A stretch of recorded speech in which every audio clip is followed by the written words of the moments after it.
Vous êtes tous venus suite à une invitation de l'Institut français d'histoire de l'espace pour la présentation d'un livre que nous venons de publier au mois de décembre, donc juste avant les fêtes. Et donc nous avons donc ce livre qui va être le sujet principal de la conférence. Mais donc l'Institut français d'histoire de l'espace, c'est une association de la loi 1901 qui a été créée en 1999. Donc on a déjà plus de 15 ans d'existence, par quelques personnes donc, qui souhaitaient sauvegarder le patrimoine spatial français et européen, et en particulier la mémoire orale et écrite, hein, c'est la première mission. Et la seconde, c'est la valorisation de l'approche historique des activités spatiales et la promotion du spatial auprès du grand public. Donc c'est une tâche ardue parce que l'histoire qui est très dans le domaine spatial, donc c'est 50 ans déjà, mais le spatial a toujours été vécu par la plupart d'entre vous comme quelque chose de contemporain, hein, c'est-à-dire du présent. Et donc on a oublié que donc, le début du spatial, c'est déjà un passé assez lointain, qu'il faut sauvegarder absolument. Donc on s'est fixé cette tâche. Que l'IFHE, au cours de ces 15 années, a organisé un certain nombre de dîners-débats que vous voyez là, listés, dont évidemment nous avons les archives. Nous avons des colloques qui ont été organisés entre 2000 et 2005. Ces colloques ont fait l'objet d'actes, des proceedings, comme on les appelle. Ensuite, des conférences, des conférences qui sont au rythme de environ 1 ou 2 par an. En général, on fait une conférence en début d'année avec remise d'un prix qui s'appelle le prix Aubinière pour des publications historiques, pour récompenser des travaux historiques. Et en général, on fait une autre conférence en cours d'année. La dernière était la conférence en hommage à André Lebeau, qui fut un de nos vice-présidents, donc ancien président du CNES, mais qui fut le vice-président de l'IFHE de 1999 jusqu'à 2013. Voilà, donc on a la liste de tous les travaux historiques qui ont été récompensés depuis 2000 jusqu'à 2013. Donc le dernier, c'était un livre qui avait été écrit sur Alexandre Adanov.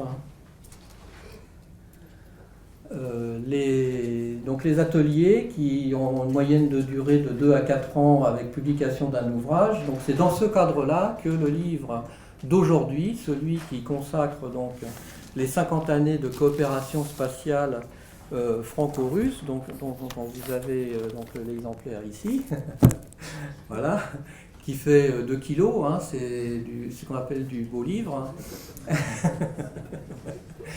Donc ceux qui vont repartir avec plusieurs exemplaires, j'espère qu'ils ont prévu des sacs plastiques très résistants. Et donc le premier atelier a eu lieu entre 2005 et 2007, donc c'était celui sur l'histoire des fusées-sondes, donc qui avait eu pas mal de succès. Donc en général, donc ces livres sont des livres de référence, hein. Ce sont vraiment des livres, alors pas écrits par des historiens, mais qui sont écrits par les acteurs, c'est-à-dire ce sont les personnes qui ont fait les choses, qui les racontent. Voilà, ce qui ensuite est utilisé par les historiens, donc pour leurs travaux respectifs. Voilà. Donc ensuite, on avait fait entre 2008 et 2011 le livre sur l'histoire de la division ballon du CNES, qui avait aussi pas mal de succès, qui avait été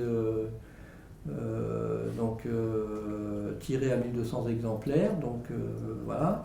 Et ensuite, donc en 2010, j'ai lancé donc 2 autres ateliers en parallèle, celui sur la coopération franco-russe qui vient de sortir, donc au mois de décembre, et celui de l'observation de la Terre qui, normalement, doit être livré de chez l'imprimeur le 11 février, donc dans 3 semaines. Voilà. Et donc on a essayé de lancer un atelier sur l'histoire des lanceurs et de la DLA en 2014, mais malheureusement on n'a pas réussi parce que on n'a pas trouvé de personnes pour piloter le comité de pilotage. C'est dommage, on avait fait 5 ou 6 réunions qui étaient avec en moyenne 5-6 personnes présentes, parmi les pionniers de la technique fusée. Mais malheureusement, on n'a pas trouvé de pilote, il n'y avait pas de pilote dans l'avion, donc on n'a pas pu faire cet atelier. Par contre, il y a un tome 2 de l'observation de la Terre qui est en cours, qui a été lancé. Le maître d'œuvre est Jean-Louis Fellous, pour ceux qui le connaissent. Et il aura comme sujet donc tout ce qui est météorologie, océanologie et atmosphère.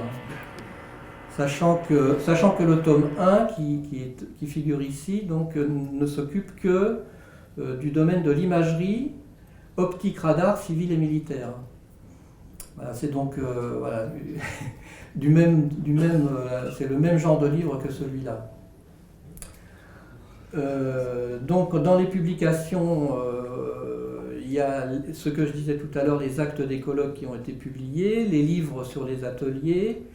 Il y a aussi des mémoires de personnalités, comme par exemple Roy Gibson et André Lebeau. Donc ce sont des entretiens qui ont été faits avec eux, qui ont été publiés. Et ensuite donc un recueil sur les 50 ans du CNES, c'était une conférence qui avait eu lieu en 2012. Voilà, et donc on a prévu de publier encore toute une série de textes de nos conférences qui sont dans nos archives. Voilà, donc ça ce sont les publications de l'IFHE. Donc vous avez en haut les 4 premiers colloques, ce sont les actes des colloques. Celui sur les fusées-sondes, celui sur les ballons, le Aubinière, le Gibson, le Lebeau et les 50 ans du CNES. Et ça, ce sont les bulletins espace et temps. C'est le bulletin pour ceux qui sont membres de l'IFHE. Donc régulièrement, ils reçoivent un bulletin. Voilà, depuis 2007, on essaye en moyenne de sortir 2 espaces et temps par an. Voilà, et donc en ce qui concerne la partie purement historique, donc il y a quelques historiens chez nous, on a 2 docteurs en histoire, dans l'histoire de l'espace, hein, précisément, c'est Philippe Varnetot et Hervé Moulin. Hervé Moulin qui est ici et qui est vice-président de l'IFHE et qui fait partie des cofondateurs. Non, il y a parmi vous un très grand nombre de membres de l'IFHE. Donc nous avons essentiellement parmi nos membres des vétérans, hein, des gens qui ont fait les choses, comme je disais tout à l'heure, les acteurs. Et donc c'est parmi ces gens-là qu'on puise la mémoire, hein, et qu'on essaye de faire des travaux purement historiques. Hein. Le système de fonctionnement de l'IFHE, depuis le début, hein, depuis tout début, c'est un système qui consiste à prévendre plus de 50% du tirage pour que l'éditeur n'ait aucun risque financier. Voilà. Donc je suis moi-même en tant que président responsable de la prévente, c'est-à-dire d'arriver à trouver des organismes, des institutions qui nous achètent suffisamment de livres pour que le livre puisse se faire. Donc voilà, je prends mon bâton de pèlerin et je démarche le CNES, l'ESA, les industriels, voilà, et je cherche à vendre, à prévendre les livres.